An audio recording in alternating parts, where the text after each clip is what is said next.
Apprenez à prier dans les moments inattendus. Apprenez à prier dans les moments inattendus. Il y a des gens, c'est lorsque ça ne va pas ou bien ils ont un problème qui commencent à prier Dieu. Ça ne marche pas comme ça. Même si tu es dans la liesse, même si tu es dans la joie, même s'il n'y a aucun souci, il faut prier Dieu. Il faut prier Dieu, il faut le remercier. Il y a beaucoup de personnes, c'est lorsqu'ils se retrouvent angoissés ou bien dans une détresse ancienne, en ce moment, ils pensent à prier Dieu. Non, Dieu, c'est quelqu'un avec qui vous pouvez parler chaque jour. Prier, comme on dit là, c'est le fait de dialoguer avec son Dieu chaque jour.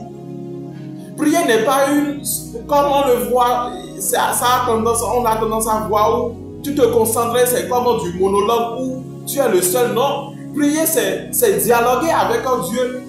Donc, à prier, apprenez à prier en tout moment, même dans les moments inattendus. Il y a des gens, c'est comme si Dieu, c'est une domestique pour eux, ou bien c'est un babysitter.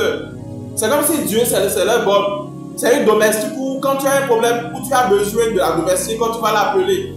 Quand tu n'as pas de problème, la domestique est là, il ne fout rien. Tu ne peux même pas appeler la domestique là pour lui remercier pour tout ce que la domestique a fait pour toi tout au long de la semaine. La semaine qui est passée, tu ne peux pas le faire à soi. Et lui, il n'y a aucun problème. Mais tu appelles la domestique et puis tu le remercies pour les tâches ménagères qu'elle est en train de faire dans la maison. Dieu n'est pas une domestique. Dieu n'est pas une domestique. C'est quelqu'un à qui il faut parler en tout temps.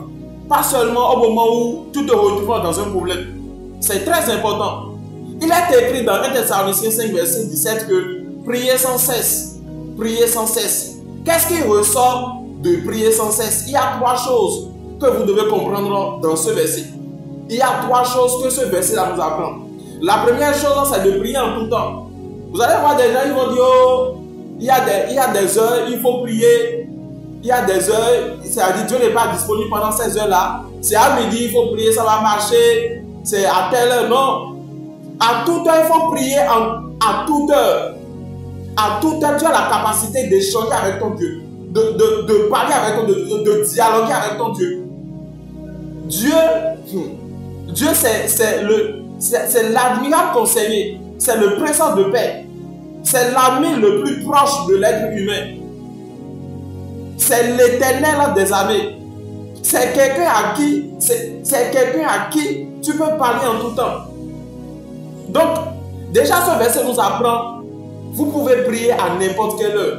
8h, 9h, 10h, 11h. La prière, Dieu est prêt à vous recevoir dans sa présence, à discourir, à recevoir votre prière à tout temps et à l'exécuter, à l'exaucer. Ça, c'est la première chose qu'il faut savoir. C'est pas comme s'il y a telle heure de prière qui a été imposée à l'église. Et si je ne prie pas à cette heure-là, Dieu ne peut pas m'exaucer. Non, jamais. Dieu va t'exaucer. Dieu va écouter ta prière et l'accomplir. Deuxième chose à savoir, la prière se fait en tout lieu. La prière se fait en tout lieu. C'est pas seulement à l'église bien élevée de qui on prie. Non, jamais. On prie en tout lieu. On prie en tout lieu et en toutes circonstances. La prière, c'est pas seulement le fait de parler. Il y a même la prière qui se fait d'une manière silencieuse. Qui se fait dans le cœur. Des propos que l'on adresse à son Dieu dans son cœur. La prière se fait en tout lieu. À la maison, tu peux prier. Sur la voie, tu peux prier. Au boulot, tu peux prier. En famille, tu peux prier. En tout lieu, tu peux prier. Et la troisième chose que ce verset nous apprend, c'est la constance dans la prière. La semaine passée, tu as prié. Cette semaine, tu ne pries plus. Hier, tu as prié, mais aujourd'hui, tu n'as même pas adressé une prière de reconnaissance à Dieu.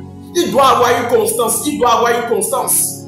Il doit avoir une constance. Chaque jour, chaque semaine, chaque mois, tu dois garder cette constance-là. C'est ça une vie de prière. Alors si vous êtes tombé sur cette vidéo, ce n'est pas au hasard. Faites cette prière avec moi. Oh Saint-Dieu, permets-moi de faire de chaque moment de ma vie une communion avec toi. Ainsi soit-il au nom de Jésus-Christ. Amen. Alors si vous avez suivi la vidéo du début jusqu'à la fin, si vous n'êtes pas encore abonné, je vous invite à vous abonner. Partagez cette vidéo à un frère ou bien à une soeur pour pouvoir également bénir une vie. Que Dieu vous bénisse et à la prochaine.